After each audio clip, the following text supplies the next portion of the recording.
Bonjour, aujourd'hui je partage avec vous ces paroles de l'Apocalypse au chapitre 21. Maintenant, je fais toutes choses nouvelles. Je suis l'alpha et l'oméga, le commencement et la fin. Celui qui a soif, je lui donnerai à boire gratuitement de la source d'eau de la vie.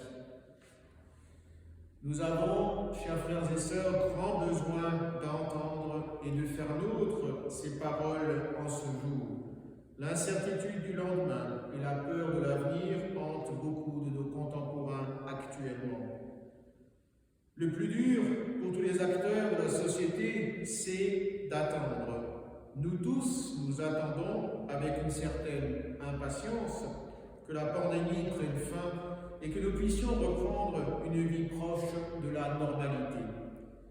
Les paroles de l'Apocalypse sont prononcées dans un contexte de crise également.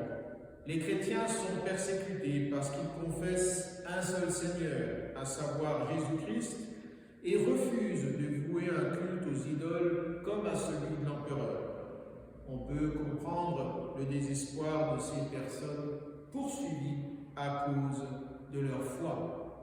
Sans faire d'amalgame et de comparaison, l'histoire de l'humanité a été sillonnée de crises et de souffrances humaines. La société actuelle, qui se veut moderne et avancée, par contre, les crises, elles, n'ont pas cessé. Les guerres, les famines, les exactions, la pollution, j'arrête ma liste, autant de soucis pour l'humanité qui, en 2020, n'ont pas été effacés.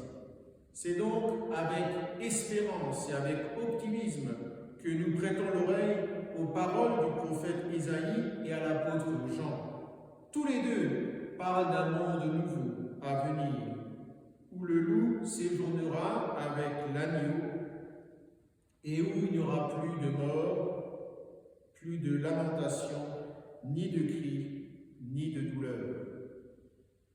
Le loup qui séjourne avec l'agneau. Imaginez un instant des ennemis de toujours vivant en communion et en paix. N'est-ce qu'une illusion? Toute notre vie est marquée par un début, notre naissance, et d'une fin, notre mort. Entre les deux, nous écrivons les chapitres de notre vie. Dans toutes ces étapes, Jésus est là, avec nous, à côté de nous, derrière nous et devant nous, en nous promettant sa présence et un monde nouveau. Je fais du nouveau, dit-il, où la mort ne sera plus. Tout ce que nous vivons avec difficulté, souffrance et crainte aujourd'hui sera effacé, car Dieu veut mettre sa demeure en nous. Il veut être notre époux pour être au plus près de nous, afin que toute souffrance prenne fin. C'est cette espérance que nous sommes invités à partager et à porter.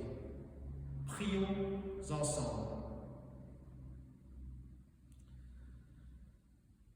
Seigneur, en ce jour, nous te remettons tous ceux qui souffrent, tous ceux qui ont peur. Nous te confions tout particulièrement tous les pensionnaires des maisons de retraite et des établissements des maisons de santé. Seigneur, ils souffrent de l'isolement, mais ils souffrent aussi du manque de présence, du manque de convivialité. Seigneur, sois avec eux, mais sois aussi surtout avec tous ceux qui les entourent, le personnel soignant, tous ceux qui travaillent et qui les assistent de jour en jour. Nous te confions tous ceux qui sont tristes, tous ceux qui ont peur. Nous te confions tous ceux qui ne savent pas de quoi sera fait leur avenir. Sois avec tous ceux qui ont peur du lendemain.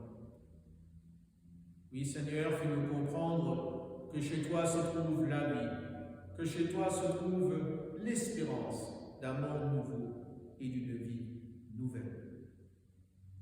Amen. Et que le Seigneur vous bénisse et vous garde, le Père, le Fils et le Saint-Esprit. Amen. Et prenez bien sombre.